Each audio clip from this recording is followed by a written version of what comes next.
സത്യഭാമയുടെ അധിക്ഷേപം അപലപനീയമെന്ന രാഷ്ട്രീയ നേതാക്കളും രാമകൃഷ്ണൻ പരാതി നൽകിയാൽ നടപടിയെടുക്കുമെന്ന് മന്ത്രി കെ രാധാകൃഷ്ണൻ പറഞ്ഞു. നിറത്തിന്റെയും ജാതിയുടെയും പേരിൽ ഒരാൾ അധിക്ഷേപിക്കപ്പെടുമ്പോൾ കലയും സംസ്കാരവും മരിക്കുന്നു എന്നായിരുന്നു പ്രതിപക്ഷ നേതാവ് വി ഡി സതീശന്റെ പ്രതികരണം. അപലപനീയമെന്ന് ബി.ജെ.പി. നേതാക്കളും പ്രതികരിച്ചു.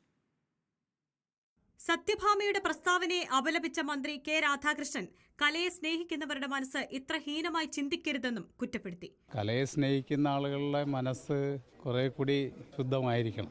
തിരിച്ചറിയേണ്ട ആളുകൾ തിരിച്ചറിയുന്നില്ല എന്നുള്ളതാണ് ഏറ്റവും വലിയ പ്രശ്നം. Communist party of India Marxist ജാതി അടിസ്ഥാനപ്പെടുത്തിയിട്ട് ആരെങ്കിലും അവമാനിക്കുന്നതിന് വേണ്ടിയോ ഏതെങ്കിലും പ്രയോഗം നടത്തുന്നതിനോടോ ഞങ്ങൾക്ക് യോജിപ്പില്ല. RLV രാമകൃഷ്ണന്റെ നാടായ ചാലക്കുടിയിൽ കോൺഗ്രസിന്റെ നേതൃത്വത്തിൽ പ്രതിഷേധ മാർച്ച് നടത്തി. നിറമല്ല, കലയാണ് പ്രധാനം. മനുഷ്യത്വവും മാനവീയതയും കൂടി ചേരുന്നതാണ് കലയെന്ന് പ്രതിപക്ഷ നേതാവ് വി ഡി സതീശൻ. രാമകൃഷ്ണനൊപ്പമെന്ന് യൂത്ത് കോൺഗ്രസും മുസ്ലിം ലീഗും വ്യക്തമാക്കി. സത്യഭാമ പ്രസ്താവന പിൻവലിച്ച് മാപ്പ് പറയണമെന്ന് രമേശ് ചെന്നിത്തല. അങ്ങനെ നിറത്തിൻ്റെ പേരിലോ ജാതിയുടെ പേരിലോ മതത്തിൻ്റെ പേരിലോ ആളുകളെ ആക്ഷേപിക്കുന്നത് ഒരിക്കലും ഒരു പരിഷ്കൃത സമൂഹത്തിന് ചേർന്നതല്ല. അതവർ പിൻവലിച്ച് മാപ്പ് പറയുകയാണ് വേണ്ടത്.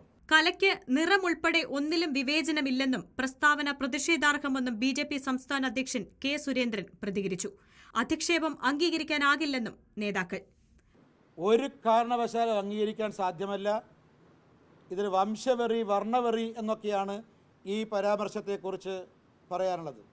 സത്യഭാമയുടെ അധിക്ഷേപ പരാമർശത്തിൽ പ്രതിഷേധം തുടരാനാണ് രാഷ്ട്രീയ പാർട്ടികളുടെ തീരുമാനം. News desk reporter.